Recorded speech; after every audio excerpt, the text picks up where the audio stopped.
भारतीय सेना के सिपाही दिन रात देश की सुरक्षा में खड़े रहते हैं। देश में आई आपदा हो या फिर दुश्मन की नापाक हरकतों का मुंहतोड़ जवाब देने की बात हो, किसी भी कीमत पर इनके पैर नहीं डगमगाते। इनका सिर्फ एक ही उद्देश्य होता है, किसी भी कीमत पर देश के नागरिकों की सुरक्षा करना। आमतौर पर आप सेना के नाम पर आर्मी, नेवी और एयरफोर्स को ही जानते हैं, पर भारत के पास कुछ ऐसी स्पेशल फोर्सेस हैं जो सबकी नज़र में आए बिना दुश्मनों के दांत खट्टे करने का हुनर रखती हैं। तो आइए जानते हैं कुछ ऐसी स्पेशल फोर्सेस के बारे में।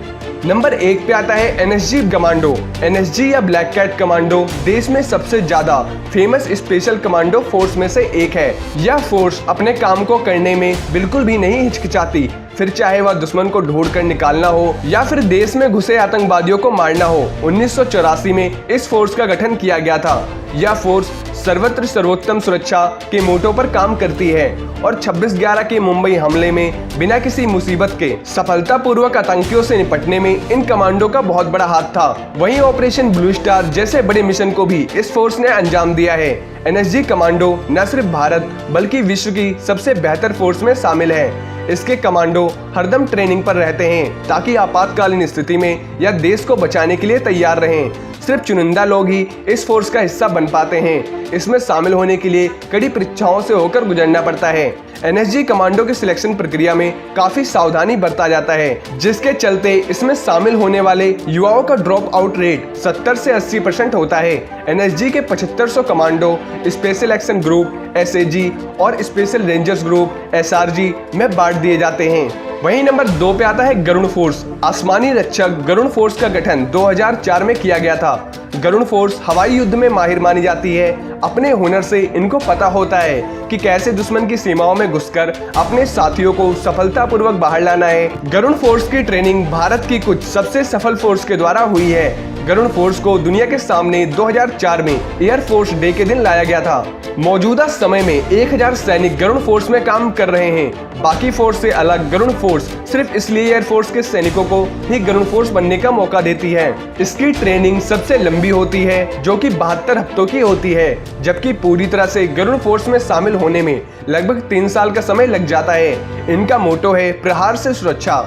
यह हर तरह के प्रहार से देश की सुरक्षा करने के लिए तैयार रहते हैं। गरुड़ कमांडो को 72 हफ्तों की ट्रेनिंग दी जाती है, जो कि बेसिक ट्रेनिंग होती है। हालांकि पूरी ट्रेनिंग 3 साल की होती है। प्राथमिक तौर पर इन्हें गाजियाबाद के हिडन एयर बेस पर ट्रेनिंग दी जाती है। यहाँ से इन्हें नौसेना स्कूल भेजा जाता है और फिर जंगल वॉरफेयर स्कूल भेजा जाता है। वहीं नंबर 3 पे आते हैं मार्कोस कमांडो। मार्कोस भारतीय नौसेना की सर्वोत्तम स्पेशल फोर्स है। यह हर तरह के कामों में माहिर है, फिर चाहे वह दुश्मन से आमने सामने की लड़ाई हो, बंधकों को बचाना हो या फिर डायरेक्ट एक्शन हो, और इन्हें जल संबंधी कार्यों में महारत हासिल होती है। इस फोर्स को दाढ़ी वाली फौज के नाम से भी जाना जाता है, क्योंकि ये नागरिकों वाली जगह में दाढ़ी बढ़ाकर आते हैं ताकि अलग से इन्हें पहचाना जा सके। मार्कोस कमांडो हमेशा अत्याधुनिक हथियारों से लैस रहते हैं ताकि ये दुश्मन से आगे रह सकें। कारगिल युद्ध और मुंबई 26/11 हमले में मार्कोस कमांडो ने भी साथ दिया था। वहीं 1985 में इंडियन स्पेशल मरीन फोर्सेस यानी मार्कोस का गठन किया गया था। मार्कोस बनने की ट्रेनिंग 2 साल की होती है। इसकी खास बात यह है, इसमें 20 से 24 साल के लोगों को ही चुना जाता है। अपनी ट्रेनिंग के दौरान इन्हें अमेरिका व ब्रिटिश स्पेशल फोर्स के साथ काम करने व सीखने का भी मौका मिलता है, जिससे यह हर तरह से लड़ने के लिए तैयार हो जाते हैं। मार्कोस कमांडो विश्व की सबसे कठोर ट्रेनिंग से होकर गुजरते हैं। इन्हें शारीरिक और मानसिक तौर पर तैयार किया जाता है। मार्कोस कमांडो ट्रेनिंग में पहले 3 दिन फिजिकल फिटनेस और एटीट्यूड टेस्ट लिया जाता है। इस परीक्षा को केवल 20% कैंडिडेट ही पास कर पाते हैं। इनकी बेसिक ट्रेनिंग आईएनएस अभिमन्यु में होती है। पैरा जंपिंग की ट्रेनिंग आगरा के पैरा ट्रूपर ट्रेनिंग स्कूल में होती है। डाइविंग की ट्रेनिंग कोची के नेवी डाइविंग स्कूल में होती है। मार्कोस कमांडो हाथ पैर बने होने पर भी तैर सकते हैं। वहीं नंबर 4 पे आता है कोबरा फोर्स। कोबरा दुनिया की बेहतरीन पैरामिलिट्री फोर्स में से एक है। कोबरा फोर्स को commando battalion for resort action के नाम से भी जाना जाता है। यह सीआरपीएफ की स्पेशल फोर्स है। इसका काम है जंगल की लड़ाइयाँ लड़ना। इनकी लड़ाई लड़ने के तरीकों को गोरिल्ला टैक्टिक्स भी कहते हैं। इस फोर्स का गठन नक्सलवाद का खात्मा करने के लिए किया गया था। वहीं नक्सली जंगलों में अंदर तक छुपे रहते हैं, इसलिए उन्हें ढूंढकर निकालने का काम इन्हें दिया जाता है। वहीं इस फोर्स का गठन 12 सितंबर 2008 को हुआ था। इस फोर्स का मोटो यश या मृत्यु है। जंगल में होने वाली लड़ाई में कोबरा फोर्स को भारत की सबसे अनुभवी फोर्स कहा जाता है। कोबरा फोर्स के सैनिकों को गोरिल्ला लड़ाई, बम को ढूंढना, जंगल में जिंदा रहने की तरकीबें जैसे हुनर सिखाए जाते हैं ताकि मुश्किल समय में भी सिपाही को पता हो कि उसे क्या करना है। यह फोर्स अब तक 2 शौर्य चक्र से नवाजी जा चुकी है। वहीं कोबरा फोर्स इन्हें 3 महीने की कड़ी ट्रेनिंग से होकर गुजरना पड़ता है। ट्रेनिंग के दौरान इन्हें जंगल से जुड़ी हर बात के बारे में बताया जाता है ताकि ये हर हाल में दुश्मन को मात दे सकें। कोबरा को जंगल वॉरफेयर के लिए बेंगलुरु और कोरपुट में ट्रेनिंग दी जाती है। इनकी ट्रेनिंग एनएसजी कमांडो के समान होती है। प्रत्येक कोबरा कमांडो को पैराशूट रेजिमेंट से हेली जंप की ट्रेनिंग मिलती है। इन्हें लंबी दूरी चलकर खुफिया जानकारी इकट्ठा करने की जानकारी होती है। 3 महीनों की ट्रेनिंग के बाद इन्हें नक्सली इलाकों में तैनात किया जाता है। वही नंबर 5 पे आते हैं घातक फोर्स। घातक फोर्स का काम है भारतीय थल सेना के साथ काम करना। यह एक 20 लोगों की पलटन होती है जिसका काम है दुश्मन को चौंकाना और फिर उस पर हमला करना।